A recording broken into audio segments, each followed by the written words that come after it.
Hello, it's Scott Manley here. It's the 23rd of November, and I've got a whole batch of deep space updates for you. Once again, starting with the rocket launches from the past, 12 days or so.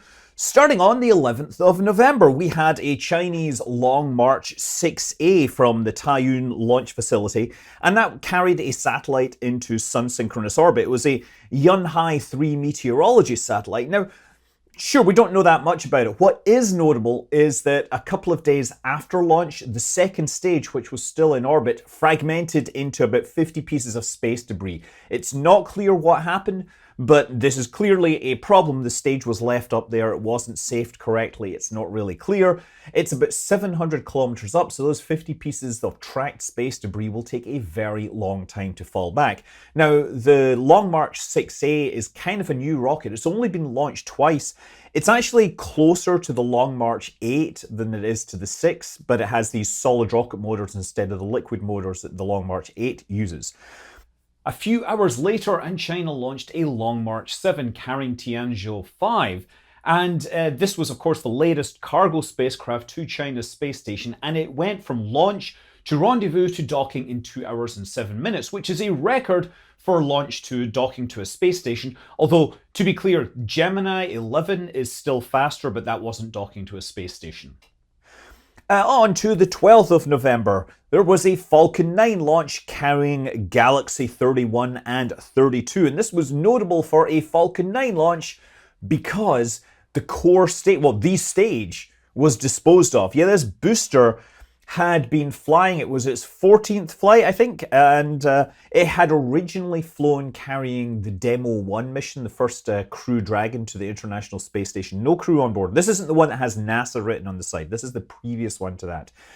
So anyway, this one, the customer wanted to launch the satellites with as much extra energy as possible, and so that's what they paid for. The booster ended up going into the ocean, and Galaxy 31 and 32 are, of course, now headed to their location in geostationary orbit. 14th of November, there was another Long March, a 4C carrying another Yaogan military reconnaissance satellite. Designation is 34-3. And again, this is part of the China's military reconnaissance program. Previously, we've seen a news story that tells us that the Yaogan 34 have been described as electro-optical reconnaissance satellites, which basically means they have cameras and sensors and taking photos.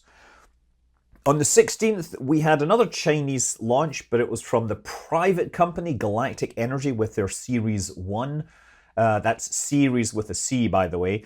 That's a 4-stage solid rocket booster, and it carried a quartet of Jilin 1 Gaofen commercial observation satellites.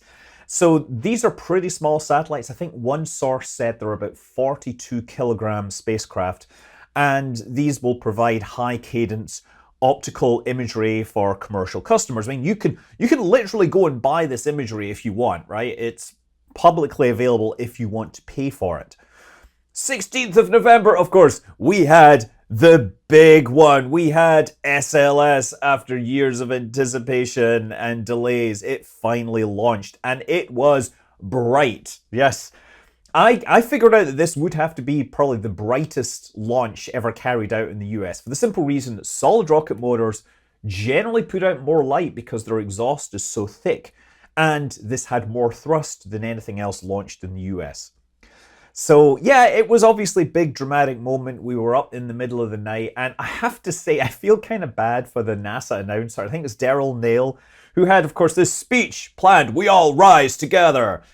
He had that all written down, and then at the moment, he managed to mispronounce the word ignition. 3, 2, 1, boosters in ignition, and liftoff of Artemis I.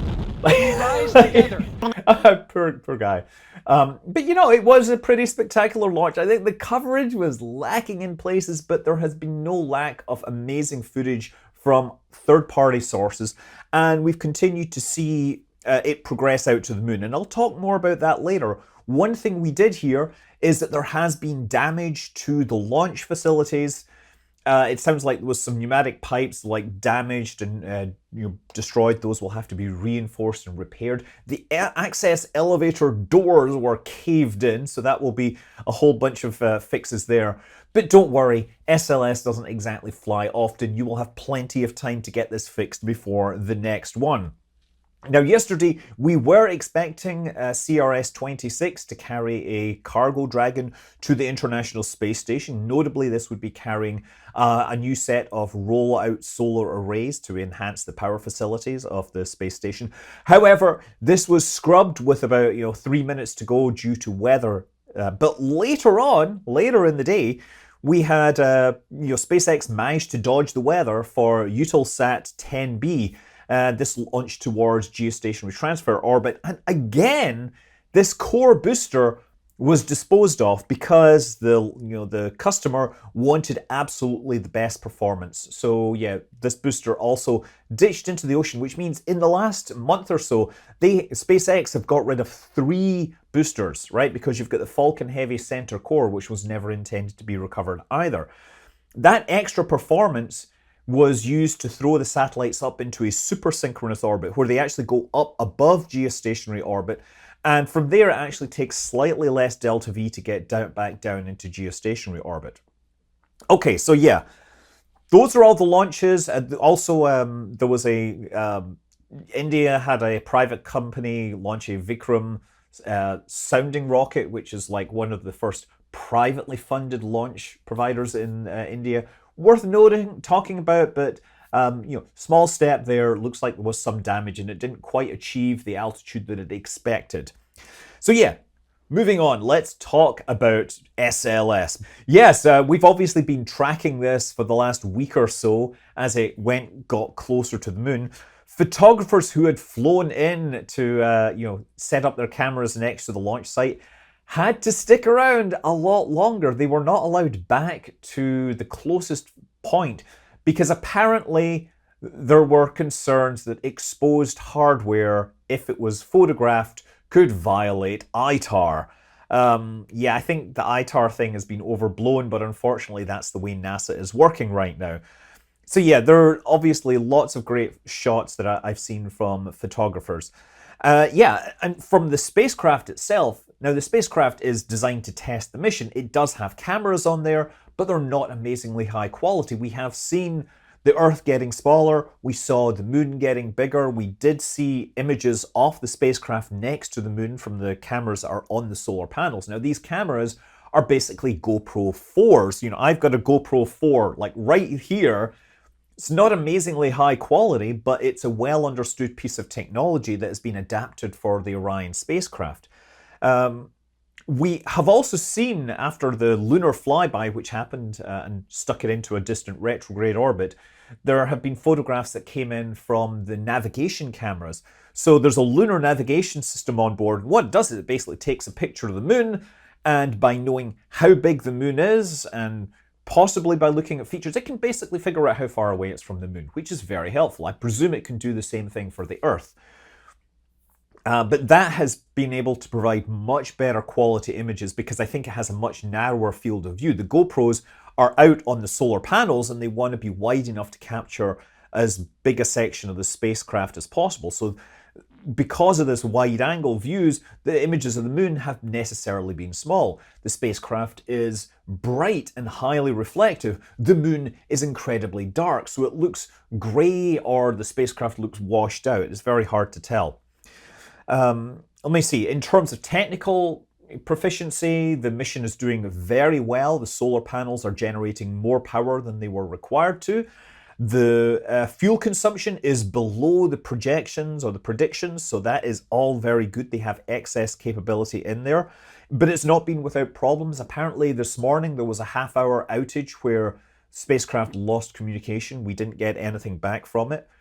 The Callisto experiment has been booted up and we've been seeing some photographs from it. That means we got a photo from the iPad back taking pictures of the astronaut there. There's been images of Snoopy floating around inside the cabin, although I think it looks like Snoopy is actually on a leash so that it can't get into anything wrong there.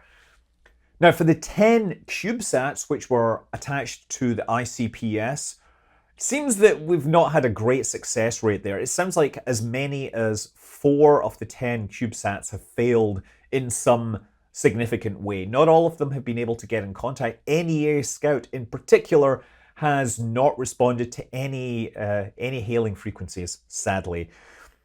Omotenashi, which is a Japanese spacecraft that was going to try landing on the moon. Yes, this was going to be the smallest moon lander ever. Unfortunately, it came out and was spinning when it deployed its solar panels, and it was oriented in the wrong direction. So they had a hard time getting control of this spacecraft. And by the time it seems they've basically given up. They were unable to fire the braking thruster and therefore unable to try landing on the moon with this. The Luna H spacecraft, the small CubeSat that was going to look at hydrogen on the moon, it did get in communication, but they had issues with the propulsion, and so they flew past the moon without being able to inject into orbit, and they may have a chance to do this later, but we'll find out more.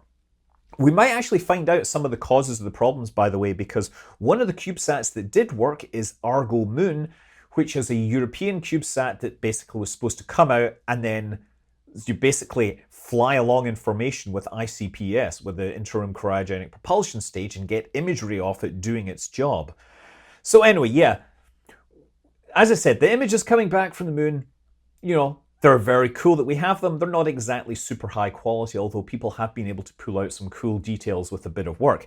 Korea, on the other hand, they have their Danuri spacecraft. It is out beyond the moon right now, and one of its experiments is demonstrating delay-tolerant networking systems, right?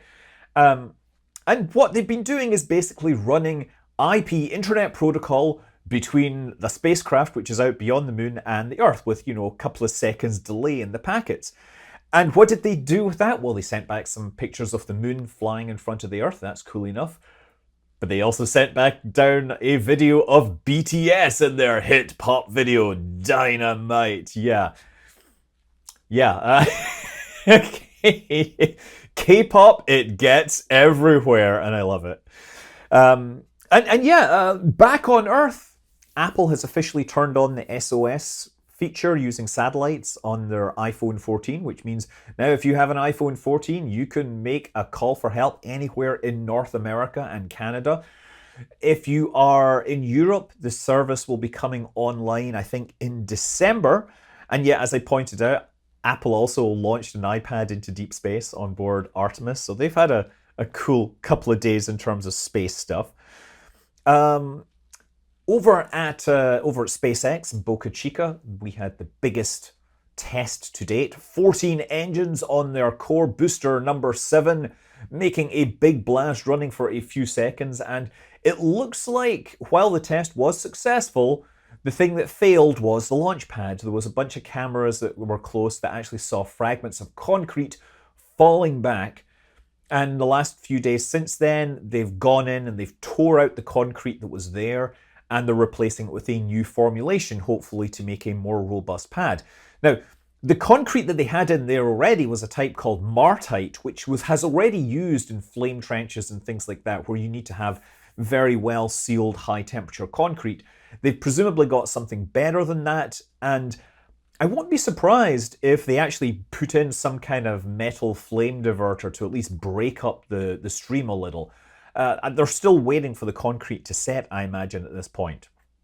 And in terms of Starship and NASA has awarded SpaceX another $1.15 billion to extend the contract for the Artemis lander. This will mean they will have a second crewed demo landing for probably on Artemis 4. Now, it sounds like they want an upgraded version of the lander. It's not clear whether this plan would include just upgrading it in orbit, refueling it and landing it, or if they would require an entirely new massive Starship. Because I'm going to say that is one big piece of space trash to dispose of if they're just going to trash it and replace it. It'll be interesting to see how that plays out. Now, this is distinct from looking for other possible suppliers for lunar landing hardware in the future. That contract is still going forward and open for bids. or not maybe open for bids, but will be open for bids at some point. And Capstone, by the way, it finally got into orbit around the moon, becoming the first CubeSat to orbit the moon. It's not clear if any of the Artemis launched CubeSats will actually orbit the moon at this time. It's been hard. One of them may in the future, but yeah, it may be lonely there for a while, Capstone. I'm sorry. X-37B had been in orbit for over 900 days. I think 908 days is the number I saw, but in the morning of, I think it was November 12th, there were sonic booms heard over Florida, and the next thing people were seeing pictures of the X-37B landed on the runway, having returned from its record-breaking mission in orbit, testing stuff, secret stuff that you don't want to have on the International Space Station. One of the cool things that did come out of this was the press release actually included a photograph of the X-37B with a service module on the back. So this is like a ring-shaped section on the back where they attached experiments. We know that it's a ring shape because there has to be a rocket engine, room for the rocket engine inside there. So yeah, just a little bit more insight into what's going on with the X-37B, but still very, very secret. Okay, speaking of secret, ABL Space Systems, they announced that they were actually ready to launch from Kodiak in Alaska, and they just basically kept us appraised of the launch campaign via Twitter. No live feeds, very few images, so we would get cryptic tweets telling us that they're fueling, and then the launch was scrubbed. They scrubbed a couple of times, and then they reported that after engine ignition, an out-of-family sensor resulted in an abort and scrub. And that's the last we've heard. So presumably they have to take the system down, investigate what happens, and make plans for what they're going to do next. So let me see. On the space tourism front, this isn't really space, I'm just going to say, but Space Perspective are trying to be somewhat of a competitor to Blue Origin's New Shepard and Virgin Galactic, and they are even less ambitious, but they're offering a slightly different prospect. Instead of like 5 minutes of up and down, Space Perspective want to offer you a balloon flight to 100,000 feet or above, and it will be several hours long. So you get to hang out, drink your champagne, you don't get to float around, but you do get some amazing views. I think it's interesting. It's not really space, but I did want to mention it. They have basically got themselves a large barge for launch infrastructure, which will allow them to launch at, with a number of things that were previously not possible. I don't know why I'm including this. I find it fascinating. I would totally fly, except for the fact that it is $125,000 per seat. They do have customers, though. Most of the customers apparently are buying out the whole flight of 8 seats for a cool $1 million. Okay, now back to proper space. A real historic discovery was made this week. Asteroid 2022 WJ1. It was found by David Rankin at the Mount Lemmon Observatory. And this is the smallest asteroid ever found. It's about 1 meter across. It was a very short-lived discovery because they posted the observations quickly out to the Minor Planet Center because it was moving very quickly. Orbits were plotted, and very quickly it was realized that this asteroid was going to hit Earth literally like the same night, a few hours later. And it did. It was going to come down over the Great Lakes near London, Ontario. And yeah, this was actually the first time that an asteroid... It's not the first time that an asteroid has been found before impact. I think it's like the 6th time we found an asteroid before impact. But this is the first time the impact was going to happen in a place where there were lots of people. And we did get a bunch of really good photographs from this, including from actual astronomers who were notified ahead of time and were able to get out knowing roughly what direction to look and get set up for it. So this is, a historic discovery. Smallest asteroid ever. First one to get really observed on impact. First time we actually had people waiting with cameras to view the impact. It definitely very, very cool story there. Finally, this morning, the European Space Agency had a big set of announcements. First of all, the European Council came in, they went through their voting, and they agreed to give the ESA a budget of 16.92 billion euros over the next 3 years. That is an increase of 16.6% over their previous budget in 2019. But also, they presented the ESA class of astronauts for 2022. These are 17 individuals. I think there's 5 career astronauts and about 12 reserve astronauts. Given that there's too many to go over, but given that I'm British, I probably should mention Rosemary Coogan, who is going to be a career astronaut, the 3rd actual British astronaut who didn't have to come to America to become an astronaut. There's also another British guy called John McFall, who's notable because he is a former Paralympian.